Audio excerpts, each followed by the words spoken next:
Hi everyone, I'm Dr. Ryan. Welcome back to Creative Energy. YouTube, TikTok. Now I am biased here. I'm a YouTube fan because of the technology, because I do think they are the fastest streaming service, period. Even over Netflix and other entertainment type sites. I just think YouTube is they've been crushing it for decades. And I think they're really on it when it comes to their content delivery system. Now, with that said, do I absolutely hate back to our first segment, how they censor? Yes, I hate it. I hate the checkmark system. I hate there's just so much stuff in which they do, and I think they do it poorly.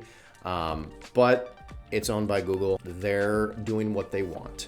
What I like about some of the things they do as far as their censorship is there's a lot of things they censor that should be, but it's something that, I don't like the way they are, in a lot of cases, found out to be, hey, you shouldn't have censored content when it was actually wrong. They have to play judge instead of just being neutral. And that's something I don't like and I've never liked about Google. When they censor, it's demonetization. So in a sense, you're killing people's income. And I hate that.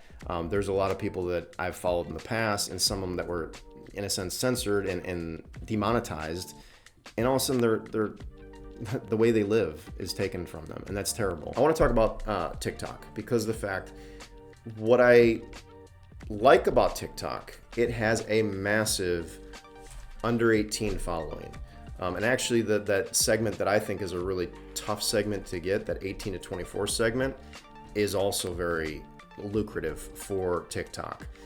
So as a marketer, we have to realize that the YouTube generation is suffering when it comes to age. What happens 10 years from now? I always look at it from a generation. We talk 18 to 24, 25 to 34, 35 to 44, as far as the demo breakdowns. What do you see when 10 years from now is your same spend on Google, aka YouTube, going to be worth that value when that upcoming generation is absolutely bonkers on TikTok? How do you make good business decisions if your revenue is focused on YouTube? That generation is getting crushed very soon. Other factors you need to consider.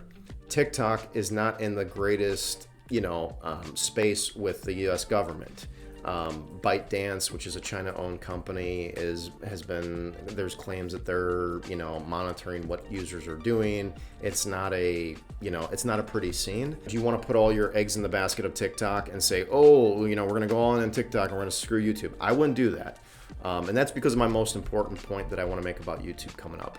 But be aware of that there is political kind of drama going on with TikTok that could affect your plan if you're saying, we do 50 videos on TikTok a day. And it's like, well, you got to think about what happens if that traffic's gone? What happens if that content engagement's gone? How do you actually shift and be agile and shift quickly to another platform? My most favorite element of YouTube is it is searchable. Is TikTok searchable? Yes, but it's almost like, I hate to say it, but it's like just brain rot. Swipe up, swipe up, swipe up, swipe up. I just don't see a whole lot of engagement that is of quality when it comes to people searching out for how to do something. And that's something that YouTube almost has not just the angle on, but they have the history on. YouTube has been able to plug their Google algorithm into their platform, their video platform, and make it where it's limitless. So that's where I think YouTube does have a better angle on the market when it comes to long term. Are they getting trounced right now? Yeah. I think the last couple years, 2 years, 3 years, 2021, 2022, TikTok has just crushed. So, and I don't see that trend slowing down now. The good news for YouTube, for those of you that care, is that younger generation gap they have coming up, and I do think there's a huge gap. They have been pummeling content for kids, YouTube. Good, bad, or ugly. And I'm not going to get into that topic, but there is a lot of content that they're targeting directly to kids to try to build that user base and that demographic profile so that, in a sense, they're training them that, okay, when they're 6 to 12, they're going to be on YouTube. Then we're going to get them 18 and up. We're going to have them. And I hate to say that, but that's what they're doing. Okay, there's a lot of gamification in play. They're not just doing it haphazardly. We're going to put all this revenue and all this, all this budget and effort into creating kids content. It's intentional. They know that TikTok is crushing them when it comes to users. Last but not least, I did want to throw in that third-party element, and it's something that I've been using actually probably about 4 or 5 years now, and that's Rumble. There's a lot of reasons why I like Rumble. Number one, YouTube is pretty stupid. We talked about the demonetization, what they do with censorship. I hate that. But also, they're not as stringent. YouTube has, I think it's 1,000 subscribers, qualifications for you to, in a sense, monetize your channel. Rumble doesn't. They kind of just say, hey, go for, run with it. They also have a much looser policy on censorship and content that can be distributed, which I actually like. I'm definitely more of a First Amendment type person. I think that the founders were brilliant in what they created.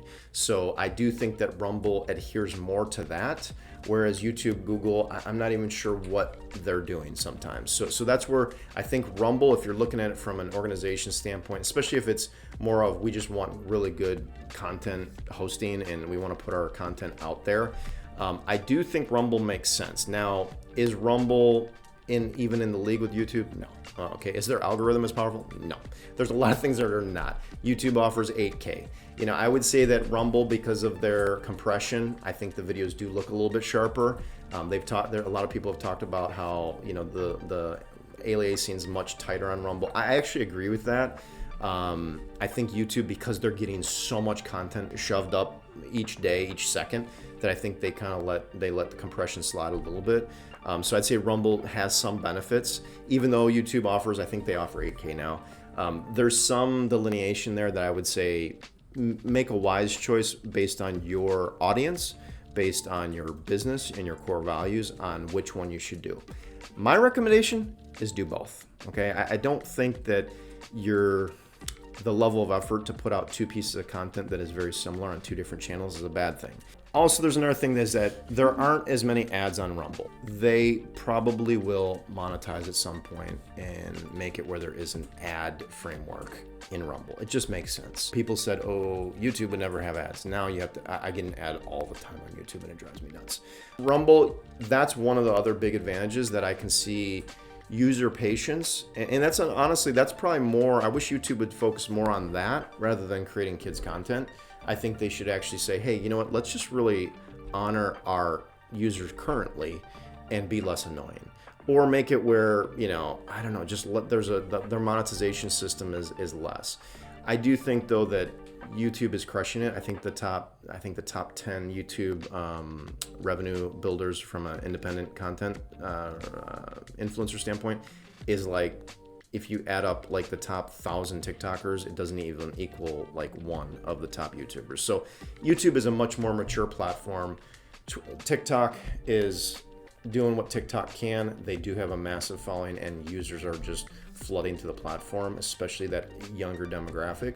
And then Rumble, I'm going to say Rumble is the dark horse. I don't know what's going to happen with Rumble. I'm impressed with what I've seen. They've gone through some craziness the last 5 years, but I'm very excited for having another player in this space. I like competition because what competition does is it makes everyone get better. Right now, if I were to be a betting man, I would say Rumble is nothing to shy away from. They're more than just a dark horse. Also, I think YouTube for the search right now trumps everyone. The search alone, you should be putting content on YouTube. Hope that helps. Thanks so much, and enjoy this episode, and we'll see you next month.